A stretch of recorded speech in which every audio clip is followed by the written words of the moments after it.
영국의 줄리언 앨리스 모리스라고 하는 아주 괴팍한 부자 한 사람이 살고 있었습니다. 그는 어린 시절에 미아가 되어가지고 한동안 거리를 떠돌아다니는 그런 거린 생활을 했던 사람이었습니다. 그러던 어느 날 그의 출생의 비밀을 알게 되어졌어요. 알고 보니까 자기는 굉장한 부자의 아들이라는 사실이 밝혀졌습니다. 그래서 막대한 재산을 유산으로 상속받았습니다. 그래서 졸지에 엄청난 부자가 되어졌어요. 거리를 구걸하던 거린의 신세에서 이제는 엄청난 재산을 가진 그런 부자의 신분으로 변해버렸습니다. 자, 그런데 이 사람이 이런 엄청난 부자가 되었음에도 불구하고 여전히 그는 거지의 삶을 살았습니다. 아침에 날이 밝으면 다 떨어진 그런 헤어진 옷을 입고 집집마다 돌아다니면서 손에는 면도날, 그 다음에 비누, 샴푸 이런 것들을 가지고 집집마다 돌아다니면서 그것들을 팔고 다니는 그런 일을 했어요. 자, 그러다가 한 달에 한 번 정도는 자기가 가지고 있는 최고급 리무진을 타고 그 다음에 런던 시내에 있는 아주 유명한 최고급 호화로운 레스토랑에 가서 식사를 즐기기도 했습니다. 그리고 1년에 한두 번 정도는 다른 유럽에 있는 도시들을 돌아다니면서 여행을 하기도 했습니다. 자, 그러나 그렇게 여행을 끝나고 돌아오는 날이면 그 다음 날 어김없이 그는 다시 거지의 복장을 하고 비누와 샴푸를 팔러 다녔습니다. 그의 눈동자는 초점을 잃어 있었고 그의 옷은 다 떨어진 남루한 옷차림을 하고 있는 영락없는 거린의 모습으로 그렇게 돌아다녔습니다. 여러분, 저는 때때로 오늘을 살아가고 있는 우리 그리스도인들의 모습이 바로 그와 같은 모습이지 않을까, 그런 생각이 들 때가 있습니다. 이렇게 예배당에 모여서 우리가 같이 하나님 앞에 예배하고 찬양하고 그럴 때는 하나님의 자녀다운 모습을 보입니다. 그래서 우리를 구원하시고 우리를 잡아서 자녀 삼아주신 그 하나님을 경배하고 찬양합니다. 그런데 그 다음 날이면 우리는 어김없이 우리의 삶의 현장으로 돌아가서 다시 무력해지고 좌절하고 방황하고 그런 모습을 보일 때가 얼마나 많이 있는지요. 여러분, 마치 엄청난 부자임에도 불구하고 여전히 거린의 모습으로 살아가는 그 괴팍한 부자처럼 우리도 또 주일날만 부자이고 이 예배당 밖을 나가는 그 순간 다시 그 거린의 모습으로 그렇게 볼품없이 살아가는 저와 여러분들의 모습은 아닌가, 그런 생각이 들 때가 있습니다. 자, 오늘 본문을 기록한 사도 바울 당시에, 사도 바울이 살던 그 당시 1세기 그리스도인들은 고난과 핍박 앞에서 상당히 무력한 그런 모습을 보이는 때도 있었습니다. 많이 무력하고 좌절하고 방황하고 그런 그리스도인들이 아니라 고난 앞에서도 굴하지 않는 그런 강한 그리스도인의 모습이 되어지기를 바울은 기도했습니다. 자, 그래서 그런 기도하는 마음으로 써내려간 책이 바로 이 에베소서라고 하는 책입니다. 이 에베소서를 보면 바울이 의도적으로 두 가지의 단어를 계속해서 사용합니다. 하나는 풍성이라고 하는 단어이고 다른 하나는 충만이라고 하는 단어입니다. 여러분이 집에 돌아가셔서 이 에베소서를 한번 천천히 읽어보실 기회가 있으시면 이 에베소서 안에 이 두 단어가 얼마나 자주 등장하는지 여러분들께서 한번 살펴보시기를 바랍니다. 자, 오늘 본문 말씀에도 보면 16절에 풍성이라고 하는 단어가 등장을 합니다. 자, 그리고 19절 말씀에 보면 충만이라고 하는 단어가 두 번 등장을 합니다. 풍성이라고 하는 단어 그리고 충만이라고 하는 단어, 좀 비슷한 단어인 것 같기는 하지만 굳이 이 두 단어를 구분해서 이야기를 한다고 하면 풍성이라고 하는 단어는 양적인 측면을 강조하는 단어입니다. 그리고 충만이라고 하는 단어는 질적인 측면을 의미하는 그런 단어라고 이야기할 수가 있습니다.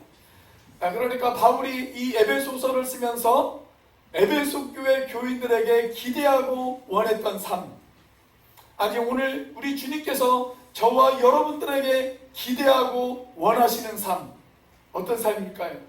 풍성하고 충만한 삶입니다. 풍성하고 충만한 삶.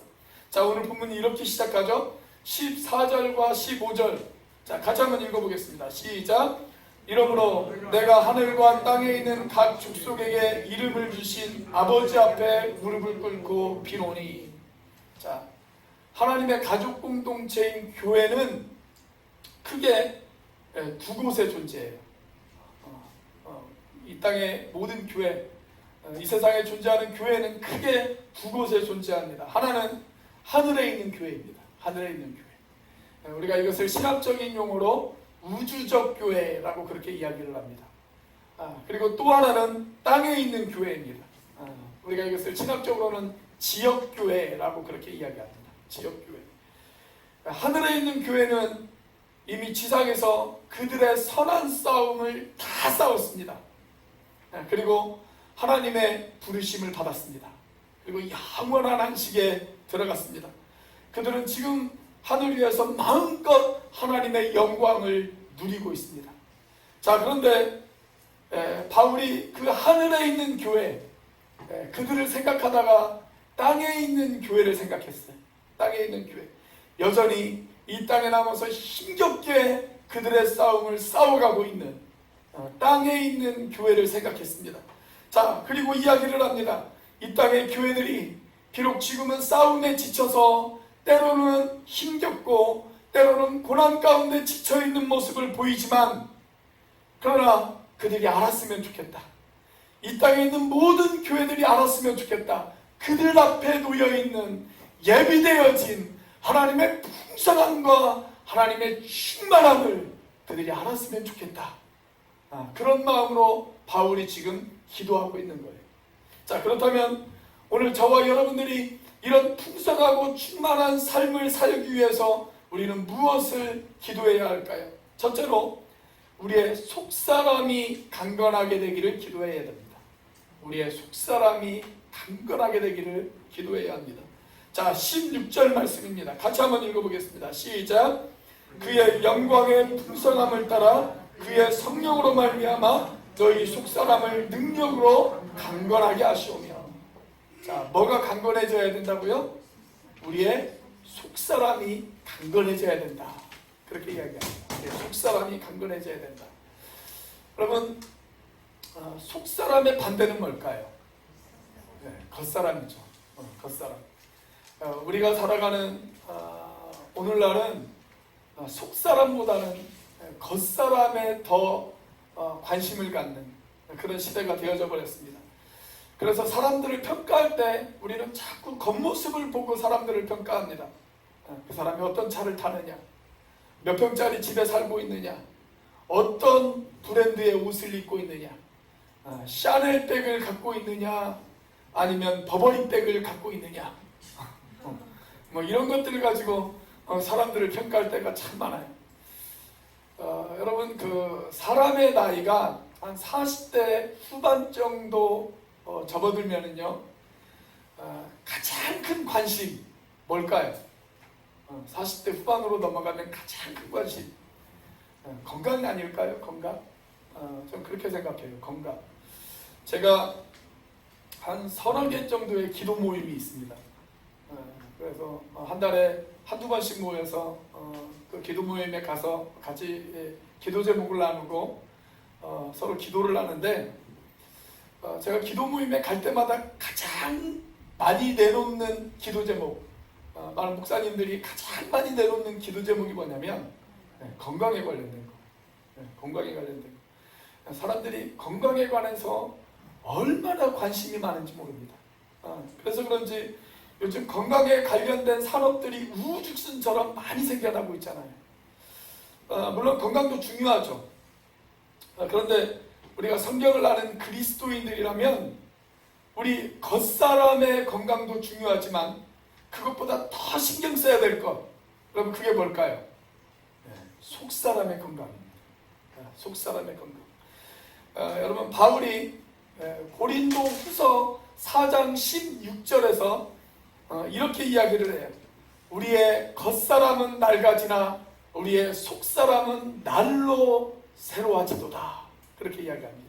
우리의 겉사람은 낡아지나 우리의 속사람은 날로 새로워지도다. 여러분 운동하십시오. 운동하시기를 바랍니다. 열심히 공도 차시고요. 시간 날 때 산에도 좀 올라가시고요. 좀 여유가 있으시면 헬스장도 등록하셔서 헬스도 좀 하시고요. 그렇게 여러분들 운동하시기를 바랍니다. 저도 요즘 저희 큰애가 며칠 전부터 저를 계속 졸라요. 계속 조르더라고요. 저보고 아빠, 내가 아빠 건강 생각해서 수영장 등록해 줄게. 그렇게 이야기를 하는 거예요. 수영장 등록해 줄게. 말은 저를 위한 말 같지만 그 속뜻을 제가 알아요. 아빠 나 수영장 등록하고 싶은데 돈이 없어. 그러니까 아빠가 같이 가서 등록 좀 해줘. 그 이야기죠 사실은. 그 이야기예요. 저도 돈이 없어서 제가 선뜻 대답을 못하다가 제가 지난주에 결심을 했습니다. 근데 결심을 하게 된 충격적인 사건이 하나가 있습니다. 충격적인 사건. 제가 얼마나 충격을 받았는지 몰라요. 제가 지난 월요일 날 좀 여러 가지 필요한 서류들이 있었어요. 교회 여러 가지 좀 문제들을 해결하기 위해서 필요한 서류들이 있어서 오후에 점심을 먹고 주민센터를 방문하려고 집을 막 나서려고 그랬습니다. 그런데 아무리 찾아봐도 핸드폰이 보이질 않는 거예요. 이 핸드폰이 도대체 어디를 갔나. 집을 다 뒤져봤어요. 집에 온라인 수업하고 있는 우리 큰애가 있어서 전화도 한번 해보고, 근데 벨소리가 울리지를 않아요. 들리지를 않아요. 집에 없나 보다. 사무실에 가서 또 다 찾아봤는데 거기서도 보이지를 않고, 차 안에 있나? 차를 뒤져봤는데 그 안에도 없는 거예요. 내가 예배당에다 놓고 왔나? 예배당을 찾아봤는데 거기에도 보이질 않아요. 교회 건물을 다 뒤졌는데 핸드폰이 보이질 않아요. 자, 그런데 그때 문득 어떤 생각 하나가 머리를 탁 하고 스쳐 지나갔습니다. 그래서 냉장고 문을 열었습니다. 핸드폰이 냉장고 안에서 나왔습니다. 냉장고 안에서 나왔습니다. 제가 점심에 밥을 먹고 이제 반찬을 냉장고 안에다가 이렇게 집어넣다가 핸드폰도 같이 집어넣어 버린 거예요. 근데 그걸 몰랐던 거예요. 그걸 몰랐어요. 여러분 제가 얼마나 충격을 받았는지 아십니까? 그날 엄청나게 큰 충격을 받았어요. 다음날 기도 모임이 있었어요. 몇몇 목사님들에게 가서 제가 그 이야기를 했습니다. 그랬더니 어떤 목사님이 저에게 그런 이야기를 하시더라고요. 우리 몸은 우리 한 사람의 것이 아닙니다. 공공의 재산입니다. 내가 힘들어지면 여러 사람이 피곤해집니다. 그러니까 잘 관리하셔야 됩니다. 그렇게 이야기를 하시더라고요. 그래서 제가 저희 큰아들 말씀에 순종하기로 했습니다. 순종하기로 했어요. 그래서 야, 이번 주에 우리 수영장 가서 같이 등록 한번 해보자. 그렇게 제가 이야기를 했습니다. 그런데 여러분 제가 예언을 하나 할까요? 우리가 아무리 운동을 하고 여러분이 몸에 좋은 여러 가지 좋은 음식들을 드시고 우리가 아무리 발악을 한다고 할지라도 여러분 우리의 겉사람은 결국 낡아집니다. 결국 낡아져요. 자, 그런데 성경은 우리의 이런 겉사람보다 훨씬 중요한 것이 있다고 이야기합니다. 그것이 바로 우리의 속사람입니다. 저는 저와 여러분들이 우리의 겉사람은 비록 후패할지라도 우리의 속사람은 날로 새로워지는 저와 여러분들이 되시기를 주의 이름으로 축원합니다. 제가 이 핸드폰 사건을 이야기를 했더니 어떤 목사님이 저에게 책 한 권을 선물로 주셨어요. 일본의 하루야마 시게오라고 하는 사람이 쓴 뇌내 혁명이라고 하는 책입니다. 뇌내 혁명. 그런데 이분이 지금으로부터 한 50년 전부터 건강에 대해서 아주 관심이 많았습니다. 그래서 어떻게 하면 사람이 오랫동안 건강하게 살아갈 수 있을까? 이것에 대해서 연구를 했대요. 그리고 나서 6가지의 조건을 이 사람이 이야기를 합니다. 첫 번째는 뭐냐면 피곤하지 않게 사는 것. 두 번째는 충분히 자는 것. 세 번째는 먹는 것을 적절하게 조절하는 것. 네 번째는 화를 내지 않는 것. 다섯 번째는 계속적으로 뇌를 사용하는 것. 그리고 여섯 번째로는 운동하는 것. 그렇게 이야기를 했어요. 자, 그런데 그로부터 30년 후에 이 사람이 뇌내혁명이라고 하는 이 책을 쓰면서 여기에 한 가지를 더 추가를 했습니다. 그것이 뭐냐면 마음의 평안입니다. 마음의 평안. 자, 그런데 이 마음의 평안은 나머지 6가지를 다 합친 것보다 훨씬 더 중요하다. 그렇게 이야기를 했어요. 나머지 6가지가 46%라면 이 마음의 평안은 54%다. 그렇게 결론을 내렸어요. 여러분, 이 마음의 평안을 우리식으로 바꾸면 뭐라고 이야기할 수가 있을까요? 속사람의 건강이죠. 속사람의 건강. 여러분, 우리의 속사람이 강건하지 못하면 우리의 겉사람도 강건해질 수 없습니다. 그렇다면 우리의 속사람이 어떻게 강건해질 수 있을까요? 자, 다시 16절 말씀 같이 한번 읽어보도록 하겠습니다. 시작. 그의 영광의 풍성함을 따라 그의 성령으로 말미암아 너희 속사람을 능력으로 강건하게 하시오며. 자, 여기 보시면 그의 영광의 풍성함을 따라 그렇게 이야기했어요. 그의 영광의 풍성함을 따라. 그가 누구일까요? 하나님이시죠. 하나님. 여러분, 우리 하나님은 풍성하신 분이십니다. 그분은 우리에게 퍼주고 또 퍼줘도 계속해서 퍼줄 수 있는 그런 분이십니다. 마치 마르지 않는 샘물 같아요. 그래서 저와 여러분들에게 계속해서 공급해 주실 수 있는 그런 분이십니다. 한 번만 주시는 분이 아니세요. 계속해서 주실 수 있는 분이세요. 여러분, 여러분의 삶 가운데 평화가 필요하십니까? 여러분의 삶 가운데 안식이 필요하십니까? 여러분의 삶 가운데 기쁨이 필요하십니까?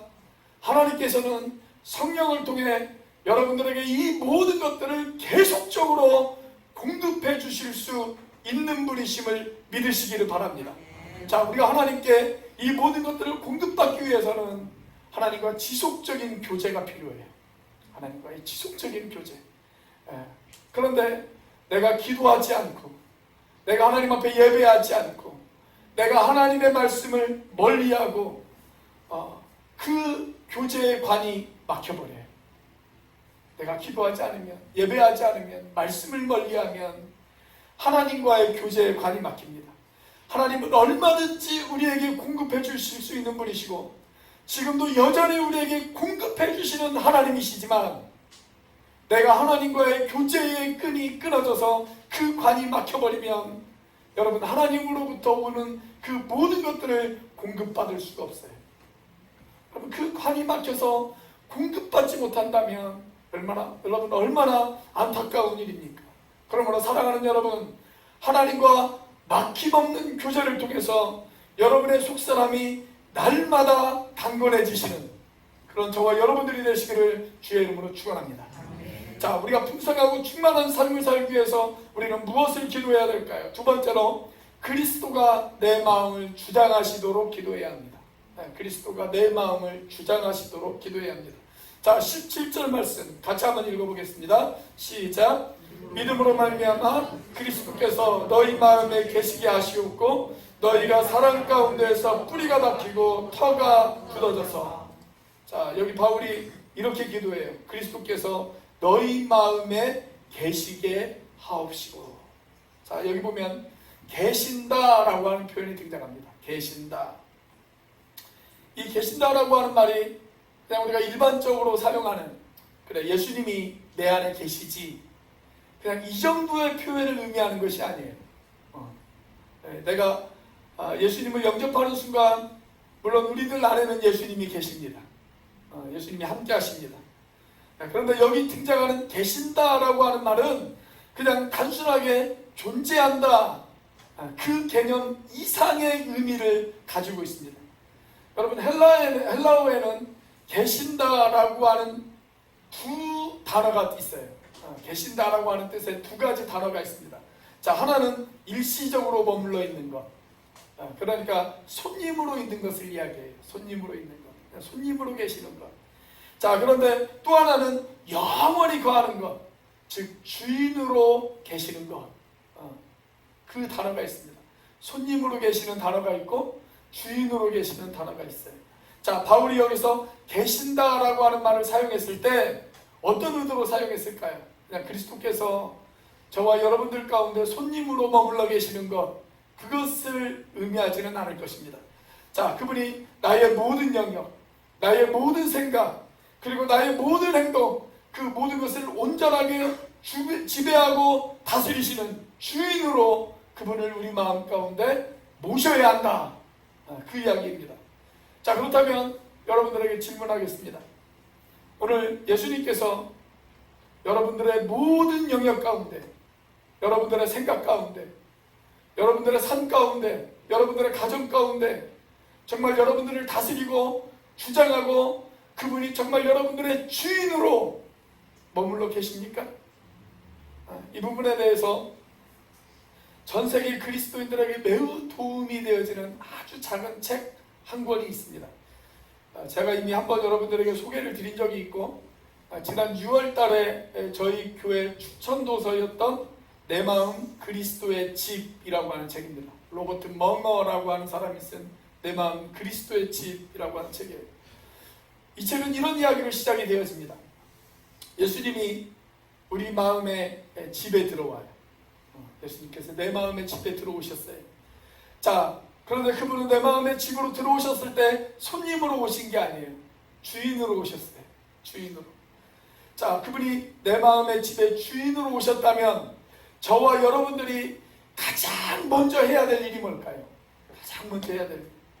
그것은 그분에게 모든 방을 열 수 있는 마스터 키를 드리는 거예요. 그리고 이렇게 고백해 하셔야 됩니다. 주님, 주님께 이 키를 드립니다. 모든 방을 열 수 있는 이 키를 드립니다. 주님, 내 마음 곳곳 마음대로 돌아다니셔서 이제 주님 마음대로 원하시는 대로 다 하십시오. 다 하십시오. 그렇게 고백할 수 있어야 돼요. 자, 그런데 그분을 주인으로 모셔놓고 이렇게 고백하는 어떤 사람의 모습을 한번 상상해 보십시오. 주인님, 다른 방은 다 들어가셔도 괜찮아요. 그런데 이 방만큼은 좀 곤란합니다. 이 방에는 주인님이 들어오시면 제가 좀 곤란한 것들이 있거든요. 이 방만큼은 들어오지 마세요. 그러면 우리 주님께서는 그 영역에 대해서는 주인이 되어지지 못하는 거예요. 다른 90개의 방의 주인이 되어진다 할지라도 나머지 10개의 방의 주인이 되어지지 못하는 겁니다. 그러면 그분이 진짜 주님이실까요? 그분이 정말 주인이실까요? 아니에요. 여전히 내가 주인인 거예요. 여전히 내가 주인인 거예요. 자, 그런데 그런 모습으로 살아가고 있는 이 땅의 그리스도인들이 얼마나 많이 있습니까? 하나님, 제가 오늘 이 시간 예배하는 동안에는 하나님께서 저를 얼마든지 지배하고 다스리셔도 괜찮습니다. 그런데요, 제가 내일 아주 중요한 것을 결정해야 될 그런 일이 있거든요. 하나님, 그 일만큼은 제가 이미 계획을 다 세워뒀어요. 제가 이미 계획을 완벽하게 세워뒀으니까 하나님, 그 일만큼은 노타치. 하나님이 절대 손대지 마십시오. 이래라 저래라 간섭하지 마십시오. 그 일은 제 마음대로 하겠습니다. 우리가 혹시 그렇게 고백하고 있지는 않습니까? 하나님, 저는 주님 뜻대로 살겠습니다. 저는 정말 주님을 저의 주인으로 모시고 살겠습니다. 주님께서 제 마음을 다 주장하시고 다스려 주시옵소서. 그런데 제 자녀들의 문제만큼은 하나님 간섭하지 마십시오. 하나님, 제 지갑에 있는 돈만큼은 하나님 간섭하지 마십시오. 하나님, 저의 미래에 대해서만큼은 하나님 간섭하지 마십시오. 나머지 모든 것들은 제가 하나님께서 하라는 대로 다 하겠습니다. 여러분, 이런 사람은 아직도 주님이 주인이 되어지지 못한 거예요. 여전히 내가 주인이에요. 여전히 내가 주인. 예수님은 그냥 손님에 불과해요. 여전히 내가 주인으로 머물러 있어요. 사랑하는 여러분, 오늘 예수님께서는 여러분들의 주인으로 머물고 계십니까? 아니면 손님으로 머물고 계십니까? 주님이 내 방을 마음대로 돌아다니실 때 어떤 방은 우리 주님이 보시기에 좀 만족하지 못하는 그런 방들이 있을 수가 있죠. 주님 보시기에 마음에 들지 않는 그런 방들이 있을 수가 있어요. 자, 그때 우리 주님께서는 저와 여러분들에게 이렇게 말씀하실 것입니다. 얘야, 이 방은 내가 보기에 참 너무 지저분하다. 내가 보기에 너무 지저분하다. 우리 이 방 같이 좀 청소 좀 하자. 이건 너의 생각이 잘못되었어. 너의 행동이 잘못되었어. 이건 좀 이렇게 고쳤으면 좋겠어. 라고 주님께서는 저와 여러분들에게 청소를 요구하세요. 청소를 요구하세요. 그래서 그분은 때때로 저와 여러분과 함께 청소를 하십니다. 우리 마음 가운데 향수도 뿌리실 것입니다. 그리고 주님께서 원하시고 좋아하시는 모든 것들로 우리 마음 가운데 채우기를 원하시고 계실 것입니다. 여러분의 그분의 향기, 그분의 능력으로 가득 채워진 그 집의 모습을 한번 생각해 보세요. 그러기 위해서는 진짜 주님께서 우리의 주인이 되셔야 돼요. 주인이 되셔야 돼요. 그분이 나를 온전하게 지배할 수 있도록, 나를 다스릴 수 있도록 그분에게 나의 모든 소유권을 넘기실 줄 알아야 합니다. 여러분, 우리가 충만한 삶을 살아가기 위해서 내 마음의 집을 그리스도로 채우는 저와 여러분들이 되시기를 바랍니다. 풍성한 삶을 원하십니까? 충만한 삶을 살아가기를 원하십니까? 그렇다면 예수님께서 여러분의 마음을 주장하도록 그렇게 기도하시는 저와 여러분들이 되시기를 주의 이름으로 축원합니다. 자, 풍성하고 충만한 삶을 살기 위해서 우리는 무엇을 기도해야 될까요? 세 번째로 그리스도의 사랑을 깨달아 알도록 기도해야 합니다. 그리스도의 사랑을 깨달아 알도록 기도해야 합니다. 그런데 사실 여러분, 이 세 가지는요 다 연결되어져 있어요. 여러분, 속사람이 강건하려면 어떻게 해야 될까요? 우리의 속사람이 강건하려면 주님께서 나를 온전하게 지배하고 다스려야 돼요. 그래야 우리의 속사람이 강건해질 수가 있어요. 그런데 그 주님께서 내 마음을 온전하게 주장하고 지배하려면 어떻게 해야 될까요? 내가 주님의 사랑을 깨닫고 그 주님을 사랑해야 합니다. 내가 주님을 사랑하지 않고는 주님이 나를 온전하게 지배할 수 없어요. 자, 그래서 오늘 바울은 에베소 교회 교인들이 주님의 그 사랑을 깨닫고 주님을 온전하게 사랑할 수 있도록 위해서 기도하고 있습니다. 자, 18절과 19절 말씀 같이 한번 읽어보겠습니다. 시작. 능히 모든 성도와 함께 지식에 넘치는 그리스도의 사랑을 알고 그 너비와 길이와 높이와 깊이가 어떠함을 깨달아 하나님의 모든 충만하신 것으로 너희에게 충만하게 하시기를 구하노라. 자, 여기 18절 말씀해 보니까 안다라고 하는 표현이 등장을 하고 있어요. 안다. 여러분이 안다라고 하는 말은 그냥 지식적으로 아는 것을 말하는 것이 아니죠.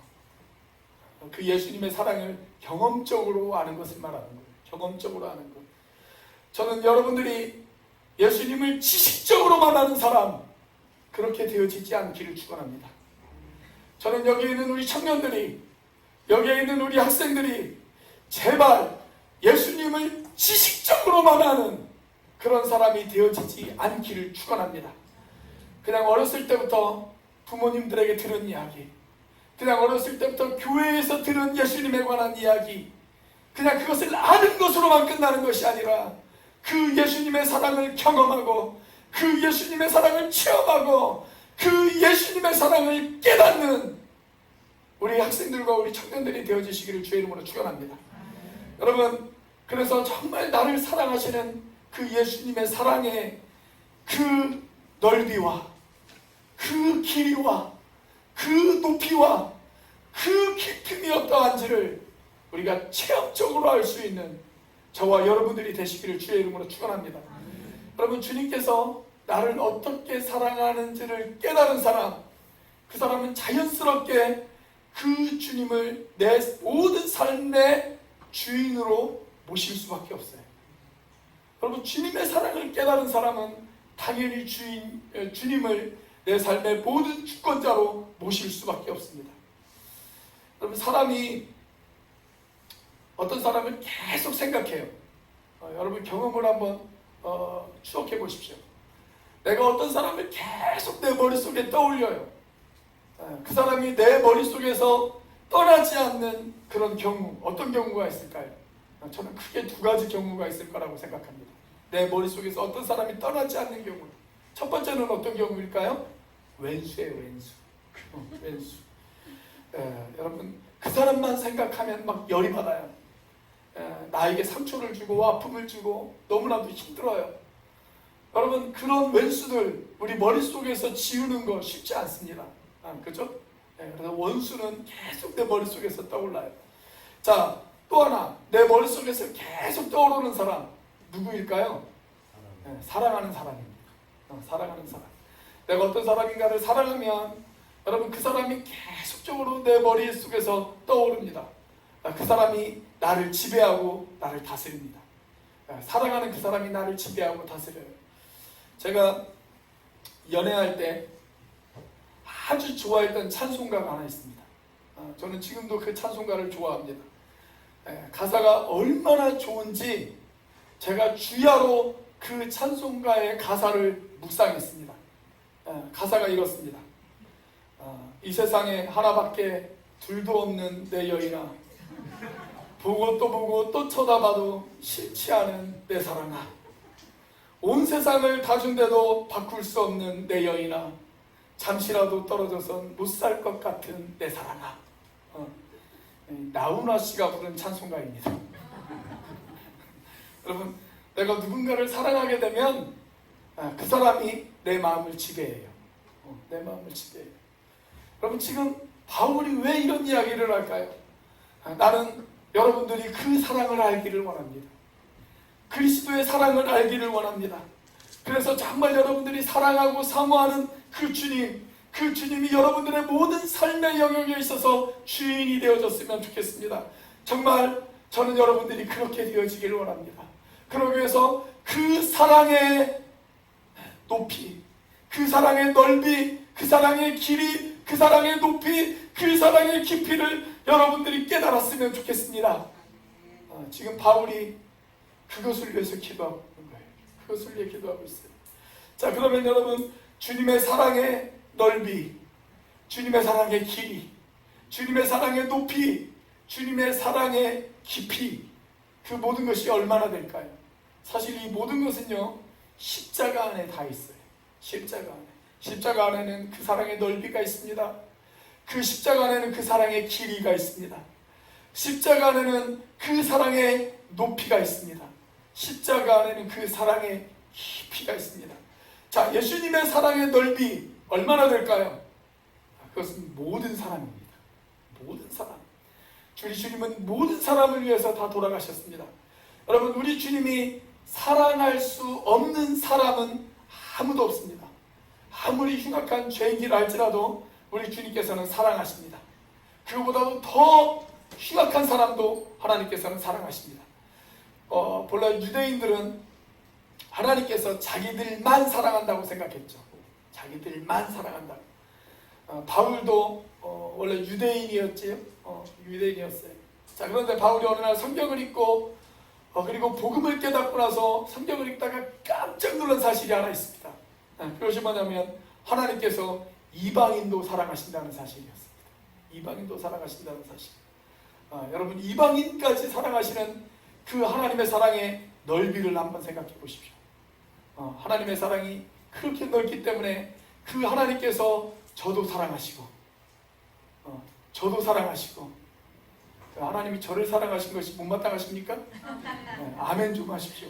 아멘 할 때까지 하겠습니다. 하나님이 저를 사랑하시고 여러분도 사랑하시고 우리 모두를 사랑하십니다.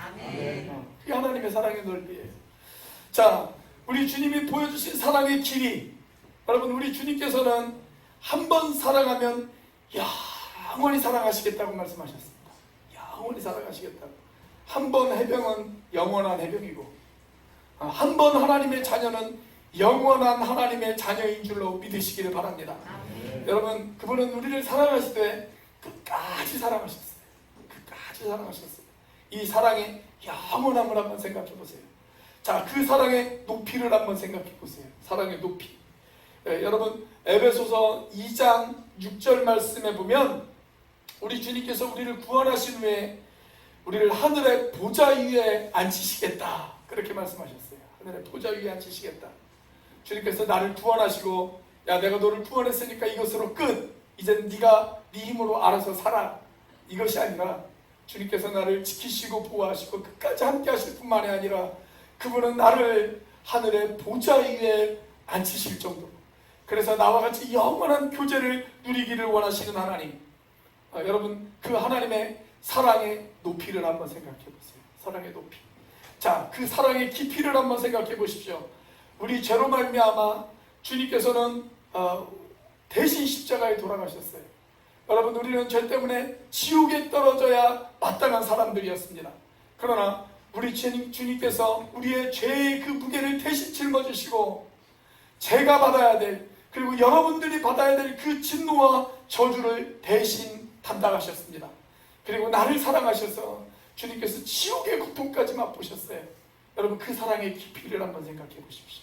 그 사랑의 깊이.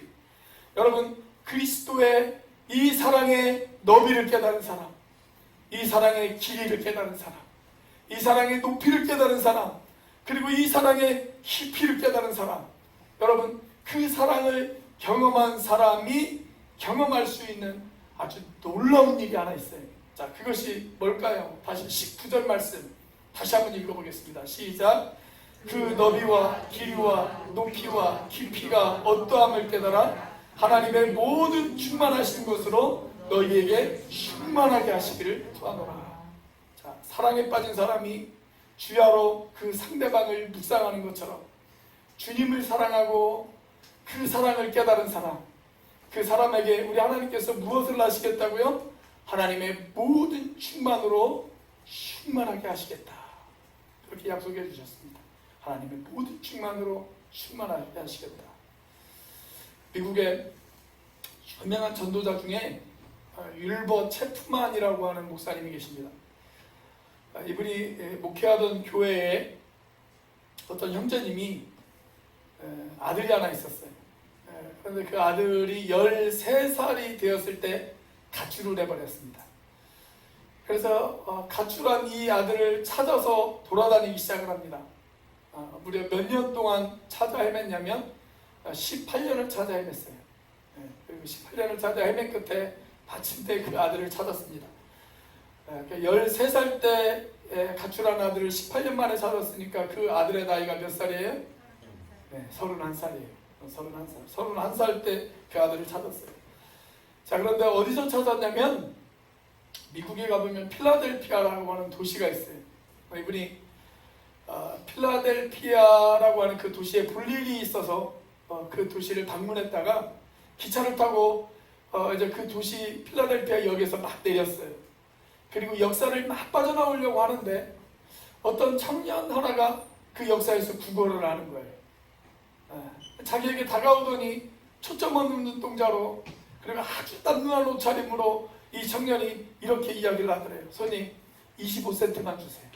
25센트만 주세요. 우리식으로 말하자면 500원만 주세요. 그 이야기예요. 500원만 주세요. 25센트만 주세요. 자, 그렇게 구걸하는 청년을 본 순간 너무 이상한 생각이 들었어요. 자세히 바라보았더니 자기 아들 같아요. 그래서 이렇게 이야기를 했대요. 야, 너 톰 아니니? 나야, 아빠야. 그렇게 이야기를 했어요. 그런데 이 청년이 계속적으로 25센트만 주세요, 25센트만 주세요, 초점 잃은 눈으로 계속 그렇게 이야기를 하는 거예요. 마치 마약 환자 같았대요. 마약 환자 같이. 자, 그래서 이 아들을 덥석 끌어안고 이렇게 소리를 쳤다고 합니다. 25센트가 문제가 아니야. 너는 내 아들이란 말이야. 나야, 아빠야. 내가 가지고 있는 모든 것이 다 너의 것이야. 내 집이 너의 것이야.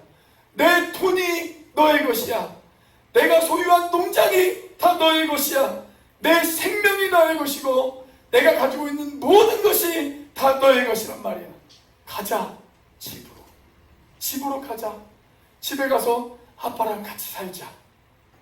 그렇게 이야기를 하더랍니다. 사랑하는 여러분, 저는 이것이 정확히 우리 하나님의 심정이라고 생각합니다. 하나님께서는 하나님이 가지고 있는 모든 충만함으로 우리를 채워주시기를 원하시고 계십니다.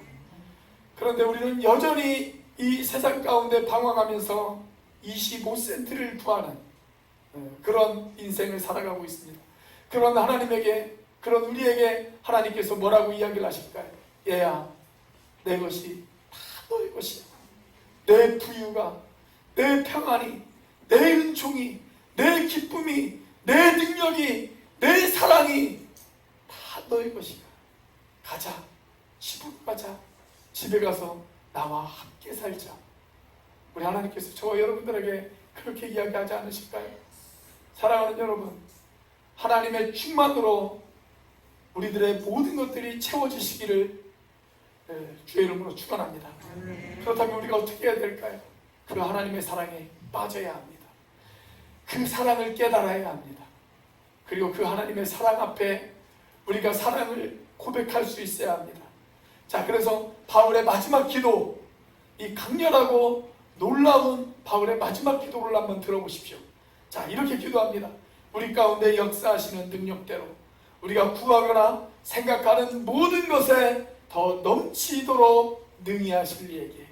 여러분, 우리 하나님께서는 우리가 구하는 모든 것, 아니 우리가 생각하는 모든 것까지도 그분은 능히 넘치게 하실 수 있는 분이십니다. 그분은 오늘 또 저와 여러분들에게 이렇게 이야기합니다. 여전히 25센트를 구하고 있는 저와 여러분들에게, 나야, 아빠야, 나의 모든 충만으로 내가 너희들을 채워주기를 원해. 기도하시겠습니다.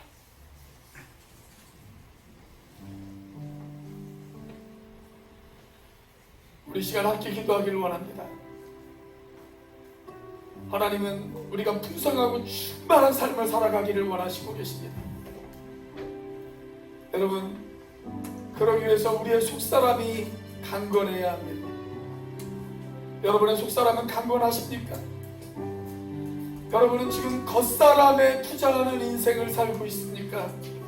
아니면 속사람에 투자하는 인생을 살고 계십니까? 그분께서 내 마음의 진정한 주인이 되셨습니까? 그분이 나를 주장하고 다스리도록 내 방의 모든 열쇠를 그분에게 드리셨습니까? 그분이 나에게 손님으로 머물러 계십니까? 아니면 그분이 나의 주인으로 머물러 계십니까? 그리고 그 사랑을 여러분 깨달아 알고 있습니까?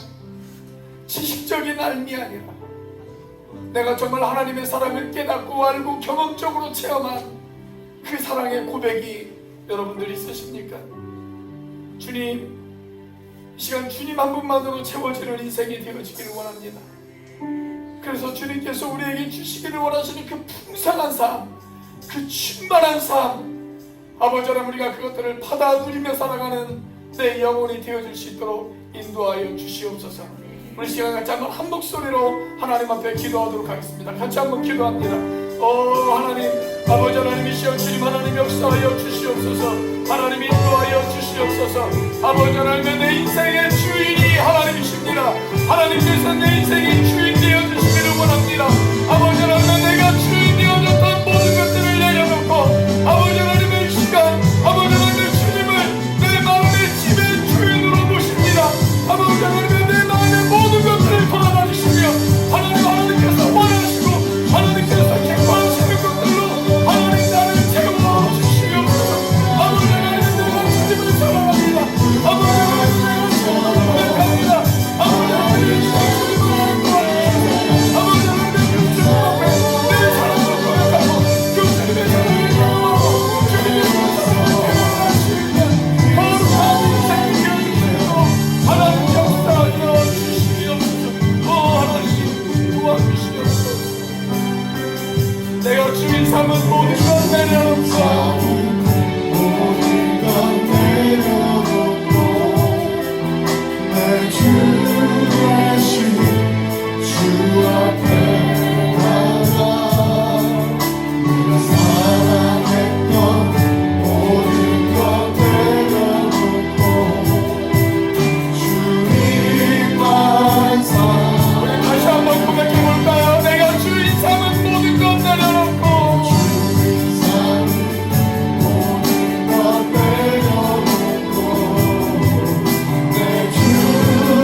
말씀을 가슴에 새깁니다.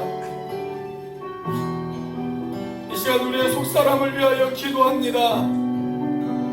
주님이 주장하시는, 주님이 다스리시는 내 모든 삶의 영역이 주님의 통치 아래에 있는 하나님, 그런 우리의 인생이 되어줄 수 있도록 인도하여 주시옵소서. 그러기 위해서 주님이 나를 어떻게 사랑하시는지, 주님이 나를 얼마나 사랑하시는지 하나님, 우리가 깨달아 알 수 있는 자들이 되어줄 수 있도록 인도하여 주시옵소서. 지식적인 알이 아니라 주님의 사랑을 경험적으로 알고 체험적으로 아는 우리들이 되어줄 수 있도록 인도하여 주시옵소서. 그 사랑의 넓이를 알기를 원합니다. 그 사랑의 길이를 알기를 원합니다. 그 사랑의 높이를 알기를 원합니다. 그 사랑의 깊이를 깨달을 수 있는 우리가 되어줄 수 있도록 인도하여 주시옵소서. 이제는 우리를 위하여 십자가에 달리신 성자 하나님의 은혜와 그 독생자를 죽기까지 내어주신 성부 하나님의 사랑과 지금도 그 사랑을 깨닫게 하시고 충만하게 하시는 성령 하나님의 교통하심이 하나님의 모든 충만으로 우리를 채워주기를 기대하고 소망하는 우리 오늘의 교회 모든 형제자매들 머리 위에 지금부터 영원까지 함께 하시기를 예수님의 이름으로 간절히 기도하옵나이다.